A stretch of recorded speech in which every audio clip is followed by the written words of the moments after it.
Libras, welcome to your weekly Sidereal Astrology forecast. This is for May 23rd through the 29th of 2016. I'm Athen, and this is for Sidereal Astrology. If you are new to the channel, be sure to check out the link below because the signs are different. All right, so Libra, we just had that full moon right on the cusp between your sign and Scorpio last weekend. So there was this illumination, I think, a lot having to do with yourself. And for some of you, maybe your goals, your ambitions, where you can take action, where you can get your energy moving, and what really motivates you in life. And I think that was one side of it. Depending on your personal chart, it may be more that than the Scorpio. But for others, the Scorpio may be more of the awareness of what your values are. And maybe the financial material stuff really came to the forefront, which is an area for you to be taking seriously with that Saturn in the second. I think it's good to be taking that mature and grounded and self-imposed limited perspective on your financial matters and that material security. But it's a good week to pursue and continue to implement a lot of these insights from the previous weekend, whatever it's been. It's usually a sort of status check in which we shift into a new direction or continue to cultivate what's working. So this could have to do with self, could have to do with goals, your self-image, as well as the values in your life, particularly on the material level. So this week, and also too, Mercury has gone direct last Sunday as well. So there is this forward-moving energy with relationships. I think you've learned a lot about relationships these past few weeks, probably, with that Mercury retrograde there. So now applying that, I think exchanging with others, learning through your relationships, learning about them, communicating, and just all in all getting inquisitive about one-to-one connections is an excellent place for you to cultivate and continue to move forward with this week, especially because Mercury is forming this grand trine, as you can see here with Pluto and Jupiter. Still, it's very, very well aspected Mercury.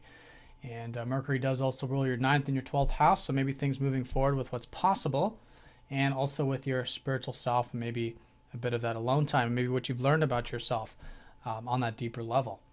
So that's the energy in which we're coming into this week. Now, early in the week, Monday and Tuesday roughly, maybe even into Wednesday, we'll feel the shift of Mars going into your first house, retrograde.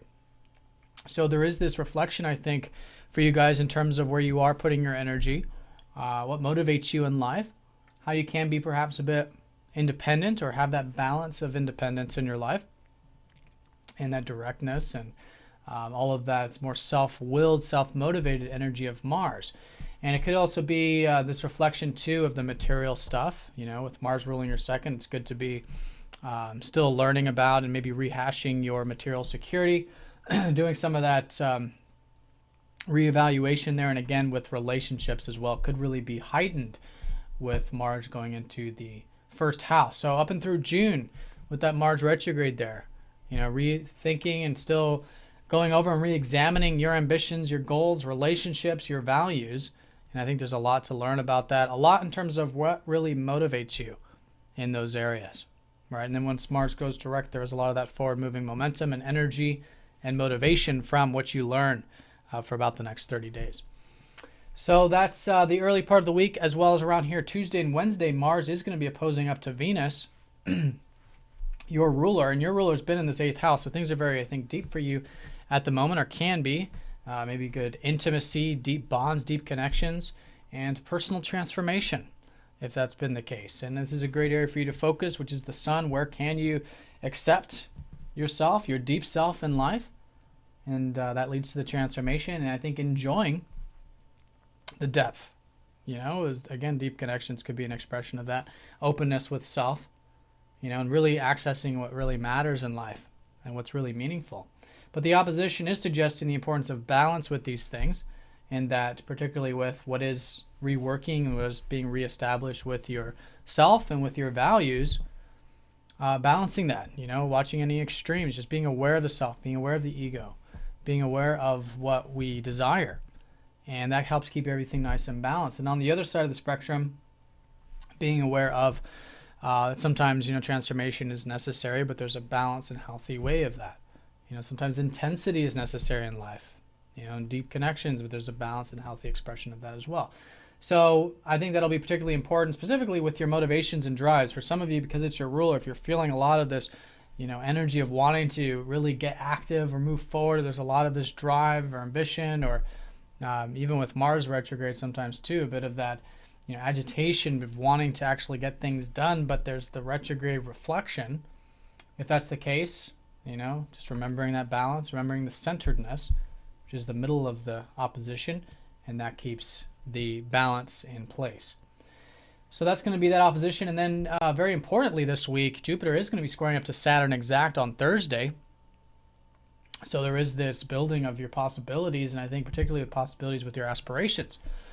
With Jupiter transiting that 11th house, it's been this new beginning this year, basically, even last year for that matter, in terms of what your aspirations are, how you can cultivate them, maybe cultivate more community in your life, maybe connecting with friends and group stuff, if that's been the case. And a lot of this has been moving forward these past couple weeks.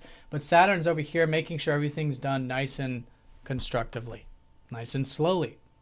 Because Saturn's about the long-term fruits versus just the short-term gains. And this is, again, I think you taking your financial or material side of life very seriously and having that self-imposed limitation there to build. Oftentimes with Saturn in the second house, you can become very wealthy if we take that mature and grounded approach. And Jupiter can help you see the optimism in that, the possibility with that, right? And vice versa. You can see where you can be patient and have that self-limitation with your aspirations so that they are built one brick at a time for the future, but they're that much more solid. So that's the week in a nutshell, those aspects. And I think the highlight for you will be this Mars going into your first house, re-examining your motivations, your drives, where you're putting your energy. All this opposition up to Venus, making sure everything's done nice and balanced and tactful, and that there's a healthy amount of openness and depth and truth and transformation, as well as connecting to the earthly side of things, which are those material values, because we can't have one without the other. Mercury direct in the 7th house. I think there's still a lot of, you're learning about relationships with Mars retrograde, but there is a direction shift. Maybe something learned from last weekend you can be applying this week or moving forward with or understanding more about your one-to-one connections. All right, so Libra, have a fantastic week. Thanks for watching, and I'll see you all next week.